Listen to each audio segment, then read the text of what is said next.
ನಿಮಗೆಲ್ಲ ಈ ಪಾತ್ರೆ ನೋಡಿದ ತಕ್ಷಣ ಇವರು ಹಬ್ಬಕ್ಕೆ ಕ್ಲೀನ್ ಮಾಡ್ತಾ ಇದ್ದಾರೆ ಅಂತ ಅನ್ನಿಸ್ತಿರಬಹುದು. ಇದು ಹಬ್ಬಕ್ಕೆ ಕ್ಲೀನ್ ಮಾಡ್ತಿರೋದಲ್ಲ, ನೆಂಟರು ಬಂದು ಹೋದ್ಮೇಲೆ ಪಾತ್ರೆ ಆಗಿರೋದು.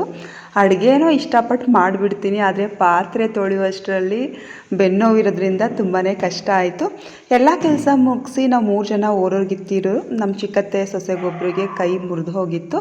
ಸೊ ಅವ್ರನ್ನ ನೋಡ್ಕೊಂಡು ಬರೋಣ ಅಂತ ಹೋಗಿದ್ವಿ.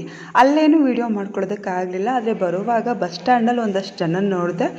ಸೊ ಅವ್ರಗಳದ್ದು ವೀಡಿಯೋ ಮಾಡ್ಕೋಬೇಕನ್ನಿಸ್ತು, ಅದಕ್ಕೆ ವೀಡಿಯೋ ಮಾಡಿಕೊಂಡೆ. ಇಲ್ಲಿ ನೋಡಿ, ಇವರು ಹೂವನ್ನು ನನ್ನ ಎದುರುಗಡೆನೇ ತಂದು ತಮ್ಮ ಹಲ್ಲಲ್ಲಿ ಕಟ್ ಮಾಡಿ ಅವ್ರಿಗೆ ಅರ್ಧ ಕೊಟ್ಟು ಅವ್ರು ಅರ್ಧ ಮುಡ್ಕೊಂಡ್ರು. ಅದನ್ನು ನೋಡಿದಾಗ ನಂಗೆ ನಿಜವಾಗ್ಲೂ ತುಂಬ ಖುಷಿ ಆಯಿತು. ನಮ್ಮ ಬದುಕಿನ ಬೆಲೆ ಗೊತ್ತಾಗಬೇಕು ಅಂತ ಹೇಳಿದ್ರೆ ನಿಜ ನಾವು ಬಸ್ ಸ್ಟ್ಯಾಂಡ್ನಲ್ಲಿ ಕೂತ್ಕೊಂಡು ಒಂದಷ್ಟು ಜನ ನೋಡಬೇಕು. ಒಬ್ಬೊಬ್ಬರು ಜೀವನ ಒಂದೊಂದು ರೀತಿ ಇರುತ್ತೆ. ನಮಗೆ ಬಸ್ ಸಿಕ್ಕಿ ಊರಿಗೆ ಬರೋವಷ್ಟರಲ್ಲಿ ಟೈಮ್ ಆಗೇ ಹೋಯಿತು. ಬರೋವಷ್ಟರಲ್ಲಿ ಟ್ಯೂಷನ್ ಮಕ್ಕಳೆಲ್ಲ ಬಂದಿದ್ದರು. ನನಗೆ ಡ್ರೆಸ್ ಕೂಡ ಚೇಂಜ್ ಮಾಡೋದಕ್ಕಾಗಲಿಲ್ಲ. ಟ್ಯೂಷನ್ ಮಾಡ್ತಾ ಕೂತ್ಕೊಂಡೆ. ಇಲ್ಲೊಬ್ಬ ತರಲೆ ವೀಡಿಯೋ ಅಂದರೆ ತುಂಬ ಇಷ್ಟ. ಎಲ್ಲೆಲ್ಲಿ ವೀಡಿಯೋ ಮಾಡ್ತಾರೋ ಅಲ್ಲಲ್ಲೇ ಓಡಾಡ್ತಾ ಇರ್ತಾನೆ. ಹೋಗುವಷ್ಟರಲ್ಲಿ ಡೈಲಿ ಹೀಗೆ ಕಸ ಚೆಲ್ಲಿ ಹೋಗ್ತಾರೆ.